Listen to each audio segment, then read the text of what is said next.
En moins d'un mois environ après l'adoption de la loi de finances 2022 qui a été mise en application depuis le 4 janvier 2022, le cabinet MK Conseil et Formation a commenté et présenté les 25 articles fiscaux 2022 aux opérateurs économiques.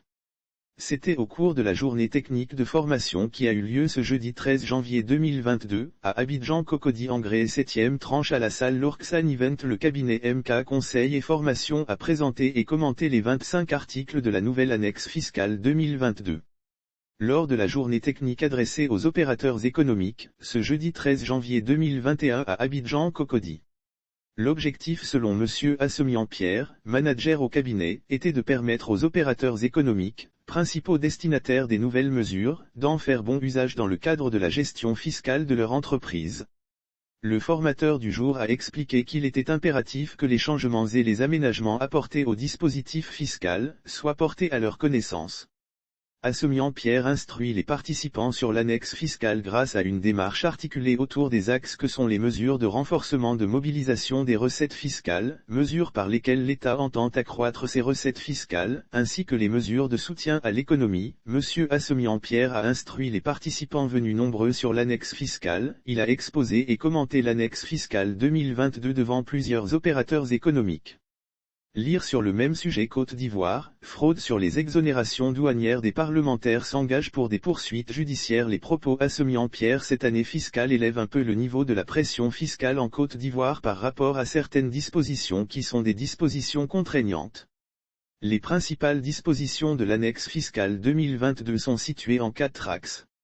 D'abord, les dispositions qui concernent la mobilisation des ressources fiscales. On a également des dispositions qui concernent la rationalisation du dispositif fiscal, des dispositions techniques qui vont dans le sens d'aménager des dispositions fiscales. On a des dispositions qui vont dans le sens de l'aide à l'emploi en Côte d'Ivoire et des dispositions diverses. En règle générale, c'est l'ensemble de dispositions qui est défini dans cette annexe fiscale.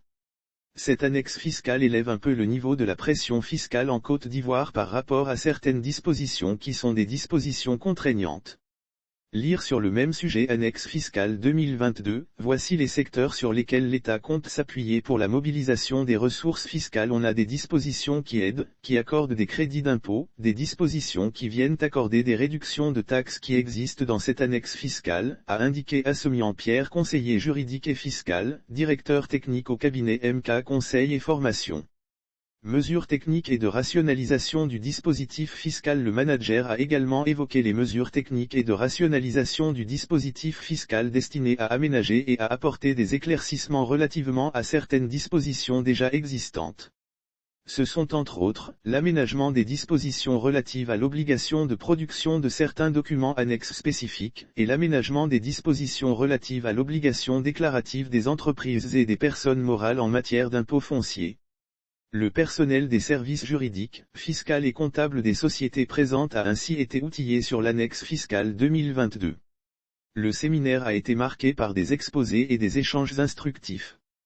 Lire sur le même sujet. Présentation de l'annexe fiscale 2022, Ouattara Sié-Abou, décigramme des impôts, fait des révélations sur la pression fiscale en Côte d'Ivoire. Économie. Madame Traoré Marthe Kouao, a situé le contexte de cette journée. Quant à Madame Traoré Marthe Kouao, associée gérante du cabinet MK Conseil et Formation, a situé le contexte de cette journée et elle a profité de l'occasion pour remercier les opérateurs économiques pour la confiance renouvelée chaque année depuis environ 20 ans.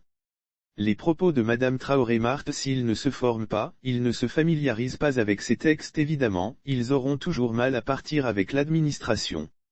Parce que le corollaire du système déclaratif, c'est le contrôle. Plusieurs mesures ont été prises, des mesures sont diverses. Il y a des mesures qui sont destinées pour l'État à mobiliser la richesse malgré la Covid puisque la croissance est restée positive comme on l'a dit tantôt. Mais il s'agissait aussi de permettre à tout le monde doit payer l'impôt juste, c'est-à-dire que l'égalité de tous devant l'impôt devrait être respectée. On a aussi les mesures de rationalisation, les mesures de légalisation, des conventions qui ont été passées.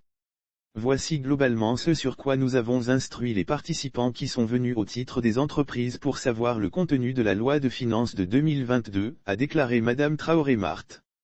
Également, elle a invité les opérateurs économiques à se former. Nous sommes dans un système déclaratif en Côte d'Ivoire, chaque contribuable est tenu d'élaborer leur déclaration au vu des textes qui sont contenus dans tout le dispositif fiscal ivoirien. S'ils ne se forment pas, ils ne se familiarisent pas avec ces textes évidemment, ils auront toujours mal à partir avec l'administration. Parce que le corollaire du système déclaratif, c'est le contrôle.